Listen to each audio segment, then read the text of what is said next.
सच के साथ breaking news 24 में मैं इरफान अहमद शेख आप सभी का स्वागत करता हूं। पेश है आज की ताजा तरीन और अहम खबरें। जामनेर से इंसाफ को झकझोर देने वाली खबर सामने आई है। मॉब लिंचिंग में मारे गए नौजवान सुलेमान खान के मामले में अब न्याय व्यवस्था पर ही सवाल उठने लगे हैं। जमानत पर रिहा आरोपियों द्वारा मूल फरियादी रहीम खान को जान से मारने की धमकी दिए जाने से इलाके में दहशत का माहौल है। सवाल ये है, क्या इंसाफ की रफ्तार सबके लिए एक जैसी है? जामनेर बेटावत के रहने वाले नौजवान सुलेमान खान की बेरहमी से हत्या के मामले में नया और गंभीर मोड़ सामने आया है। इस केस में जमानत पर रिहा आरोपियों द्वारा मृतक के पिता और मूल फरियादी रहीम खान को खुलेआम जान से मारने की धमकी दी गई। इस संबंध में जामनेर पुलिस स्टेशन में अदखल पात्र अपराध क्रमांक 43/26 दिनांक 15 जनवरी 2026 भारतीय न्याय संहिता की धारा 351(2) और 352 के तहत मामला दर्ज किया गया है। डिफॉल्ट बेल पर सवाल। इस केस में कुल 9 आरोपियों को गिरफ्तार किया गया था, लेकिन 4 आरोपियों के खिलाफ तय समय यानी 90 दिनों में चार्जशीट दाखिल न होने के कारण अदालत ने उन्हें डिफॉल्ट बेल दे दी। आरोपी जैसे ही बाहर आए, फरियादी रहीम खान की जान को गंभीर खतरा पैदा हो गया। हालात इतने बिगड़े कि उन्हें अपना गांव बेटावत छोड़कर बेटी के गांव में शरण लेनी पड़ी। इतना ही नहीं, जब रहीम खान ने अदालत में जमानत का विरोध किया तो 4 में से 2 आरोपियों ने सीधे जान से मारने की धमकी दे डाली। बाकी आरोपियों की चार्जशीट दाखिल हो चुकी है और उनकी रेगुलर बेल अर्जियां जगगांव सत्र न्यायालय में लंबित हैं। वहीं डिफॉल्ट बेल रद्द कराने के लिए पुलिस ने क्रिमिनल केस क्रमांक 584/25 के तहत आवेदन दायर किया। 24 नवंबर को सुनवाई हुई, फिर तारीख 8 दिसंबर रखी गई। 17 जनवरी को अदालत की छुट्टी का हवाला देकर अब अगली सुनवाई 22 जनवरी तय की गई है। चौंकाने वाली बात यह है कि जेल में बंद आरोपियों की जमानत अर्जियों पर 5, 9, 19, 26 दिसंबर और 2, 6, 8, 12 और 17 जनवरी को बेहद तेजी से तारीखें दी गईं।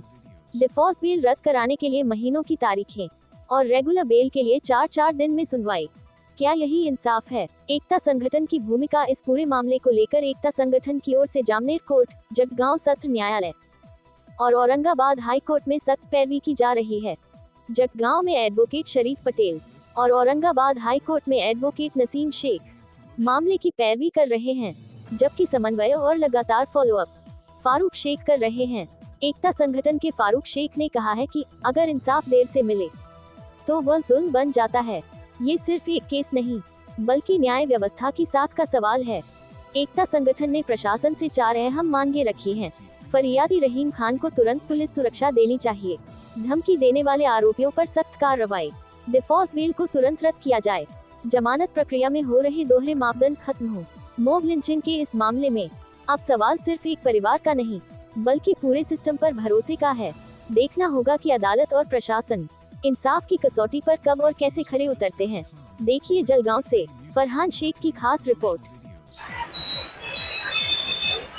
अभी आपने सुना कि हमारे सुलेमान खान जिनकी मॉब लिंचिंग में मौत हो चुकी है, उनके वालिद जो इसकी फिरियादी है, जो 4 आरोपी डिफॉल्ट बेल में छूट चुके हैं जामनेर कोर्ट से, वो 4 आरोपी और दूसरे 5 से 9 आरोपी की दूसरी बेल एप्लीकेशन या सेशन कोर्ट में चल रही है।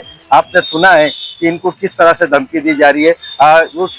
जो उनको धमकी दी गई थी उसके तहत जामनेर में एनसीआर दाखिल हो चुका है और उसका उन्होंने 15/1 को जो नंबर है 43/2026 उसके तहत 351 BNS 2 और 352 के तहत गुना दाखिल किया है पुलिस ने। हम पुलिस का शुक्रिया अदा करते हैं। लेकिन साथ ही आप ये देखेंगे कि डिफॉल्ट बेल जो जामनेर कोर्ट में इमीडिएट मंजूर की थी, उस डिफॉल्ट बेल के खिलाफ जलगांव पुलिस दल यहाँ पे सेशन कोर्ट में आया और सेशन कोर्ट में क्रिमिनल एप्लीकेशन नंबर 584/25 दाखिल किए।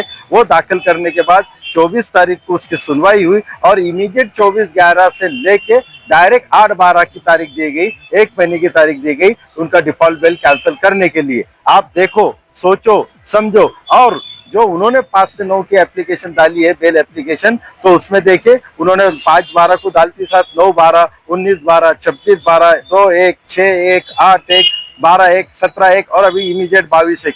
इतनी इमीडिएट उनको 1 महीने में 6 तारीख दी गई और हमारे डिफॉल्ट बेल एप्लीकेशन कैंसिलेशन में 1 महीने में 1 तारीख दी जा रही। तो ये हम न्याय देवता पे भरोसा करते हैं, इसलिए हम चाहते हैं कि न्याय इसमें भूमिका ले और जो इनको उन्होंने अभी धमकी दी है ये करे, इसलिए वो 4 का डिफॉल्ट बेल कैंसिल करे। इसे ऐसे हम उम्मीद करते हैं। फारूक शेख, एकता संगठन, जलगांव।